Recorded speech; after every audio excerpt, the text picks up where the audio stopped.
Assalamualaikum warahmatullahi wabarakatuh.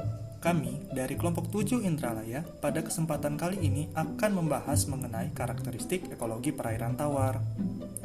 Pada bumi kita, 97%-nya adalah air dan sisanya adalah daratan.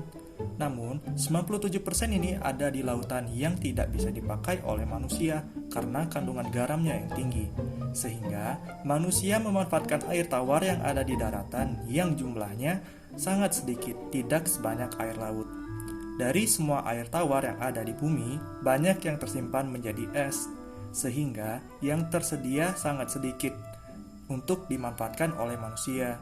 Air yang dapat dimanfaatkan adalah air tanah atau air permukaan.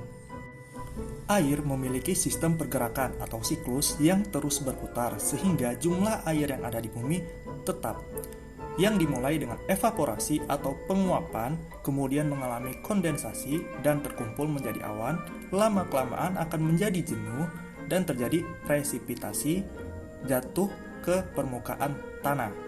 Air yang jatuh ke permukaan tanah ada yang mengalami infiltrasi atau masuk meresap ke dalam tanah, dan ada runoff, yaitu air yang bergerak di permukaan tanah karena permukaan yang landai atau sedikitnya pori-pori tanah sehingga menyebabkan air tidak dapat masuk ke dalam tanah. Kemudian, air akan menuju kembali ke sungai dan berakhir di laut, yang dimana kejadian ini terus berulang, maka dinamakan siklus. Perairan tawar memiliki dua tipe, yaitu tipe perairan lotik dan tipe perairan lentik. Perairan lotik adalah perairan yang mengalir, di mana memiliki kecepatan arus dan pergerakan air. Contoh perairan lotik adalah Sungai Ogan yang berada di Kabupaten Ogan Komering Ulu, Kota Batu Raja, Sumatera Selatan. Sungai Ogan berdasarkan debit airnya termasuk jenis sungai periodik, yaitu salah satu jenis sungai yang pada musim hujan airnya lebih banyak dibandingkan dengan musim kemarau.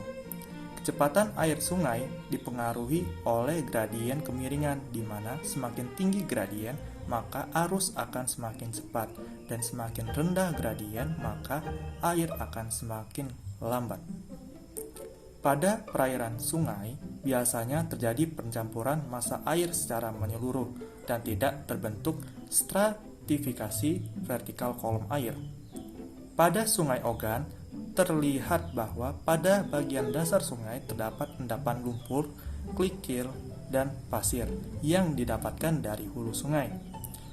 Adanya endapan lumpur dan pasir ini berpengaruh pada kekeruhan air sungai.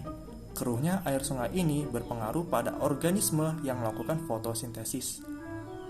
Pada Sungai Ogan tidak tampak adanya tumbuhan yang tenggelam atau mengapung, yang disebut dengan neuston, tetapi tidak menutup kemungkinan terdapat mikroorganisme penghasil oksigen di dalamnya, seperti fitoplankton atau zooplankton.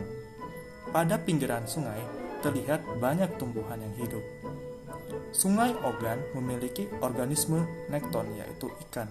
Adanya ikan ini menyebabkan warga sekitar memancing untuk mendapatkan ikan yang ada di sungai.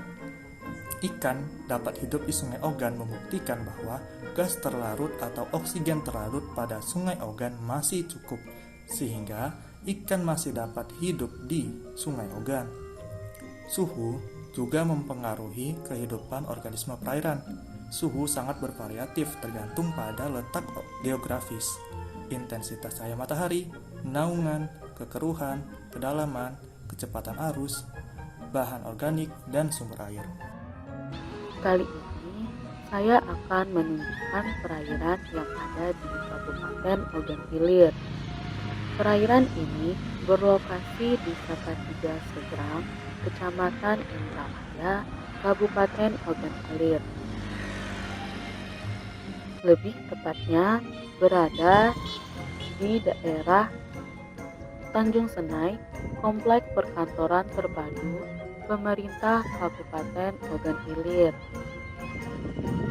Perairan ini merupakan tipe perairan lentik, yaitu tipe perairan yang menggenang. Disebut juga perairan tenang, di mana aliran air lambat dan massa air terakumulasi dalam periode waktu yang lama. Tidak jauh dari sini juga terdapat Danau Teluk Serwo.